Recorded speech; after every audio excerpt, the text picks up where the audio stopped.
Għaliex f'xi lingwi naqsmu l-oġġetti bejn maskil u femminil u f'lingwi oħra le? U x'ngħidu, dan il-billboard jew din il-billboard? It-tim tal-Sinna tkellem ma' Dr. George Farrugia sabiex insiru nafu x'inhu xiex f'lingwi li spiss ikollhom jażlu bejn maskil u femminil. B'mod wiesa' ħafna ġens grammatikali nifhmu sistema li biha tikklassifika n-nomi f'lingwa. F'sens ġenerali insibu 3 sistemi ta' kif niklassifikaw in-nomi fil-lingwi. Għandek is-sistema tal-klassifikaturi. Imbagħad insibu sistemi oħrajn li jissejħu sistemi tal-klassijiet nominali. Imbagħad għandek is-sistema tal-ġens grammatikali, is-sistema li juża l-Malti. Din is-sistema tinvolvi fiha biex ngħidu hekk żewġ aspetti importanti. L-ewwel in-nom irid ikun ikklassifikat f'kategorija partikolari. Pereżempju ngħidu aħna ikun klassifikat bħala maskil jew femminil. Imbagħad la darba ikun klassifikat u jsib ruħu f'sentenza irid ikun hemm qbil grammatikali. Pereżempju fis-sistema il-qmis il-ġdida ġietni dejqa u ma lbistix, il-fatt li għandek l-aġġettivi dejqa u ġdida li qed juruk li huma ta' forma femminili qed juruk li n-nom qmis fil-Malti huwa femminil. Fl-istess waqt nistgħu ngħidu li għax in-nom qmis huwa femminil qed iġġiegħal li ċertu kliem ieħor fis-sentenza jaqblu miegħu. F'dan il-każ għandek l-aġġettivi kif għedna dejqa u ġdida, għandek il-forma tal-verb ġietni u mhux ġieni u għandek ukoll il-pronom memus mal-verb il-bistix. Ġifieri grammatikament ma nistax ngħidlek jiena il-qmis il-ġdid ġieni dejja u ma lbistux.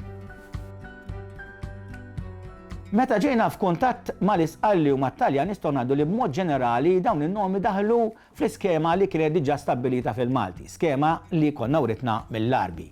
Għaliex? Għax b'kombinazzjoni fit-Taljan insibu wkoll dawn iż-żewġ kategoriji, il-maskil u l-femminil. B'kombinazzjoni fit-Taljan in-nomi li jispiċċaw bilha huma femminili bħal Malti.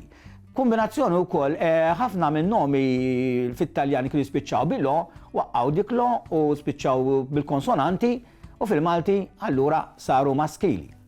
Anzi, biex ngħidu hekk, dak li kien eċċezzjoni fit-Taljan fil-Malti irregolarizza ruħu. Pereżempju ċerti nomi li fit-Taljani jispiċċaw bil-a huma meqjusa bħala maskili, fil-Malti propju għax jispiċċaw b'dan it-tarfa jitqiesu bħala nomi femminili, pereżempju in-nom pjaneta fis-sens ta' pjaneta fis-sistema solari.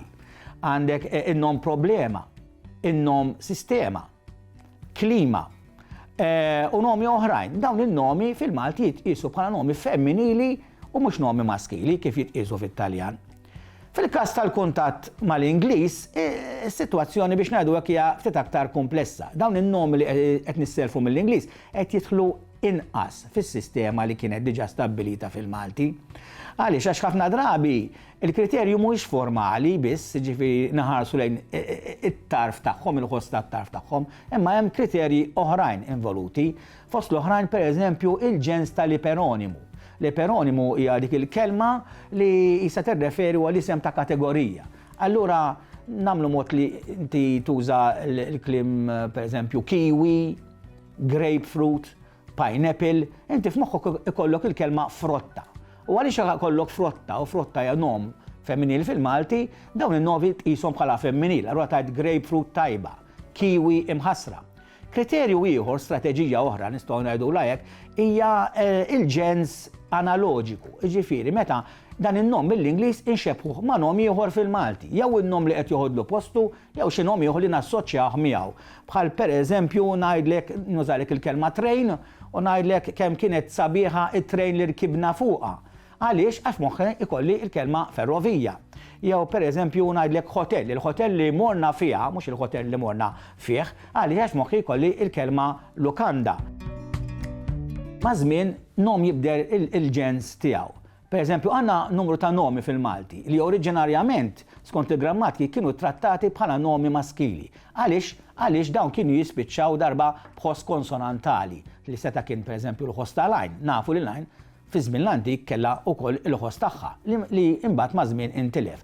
Allura nomi bħal Ena, Safa, Sewwa, in-nom Sema, Għana, Xema fis-sens ta' wax u mhux kendil, nomi bħal dawn oriġinarjament il-grammatika kien jqisuhom bħala nomi maskili. Imma llum fil-Malti kontemporanju ħafna drabi tismagħhom użati bħala nomi femminili. Allura jgħidlek Lana Maltija minflok Lana Malti, ħassejt pereżempju biża kbira minflok biża kbir.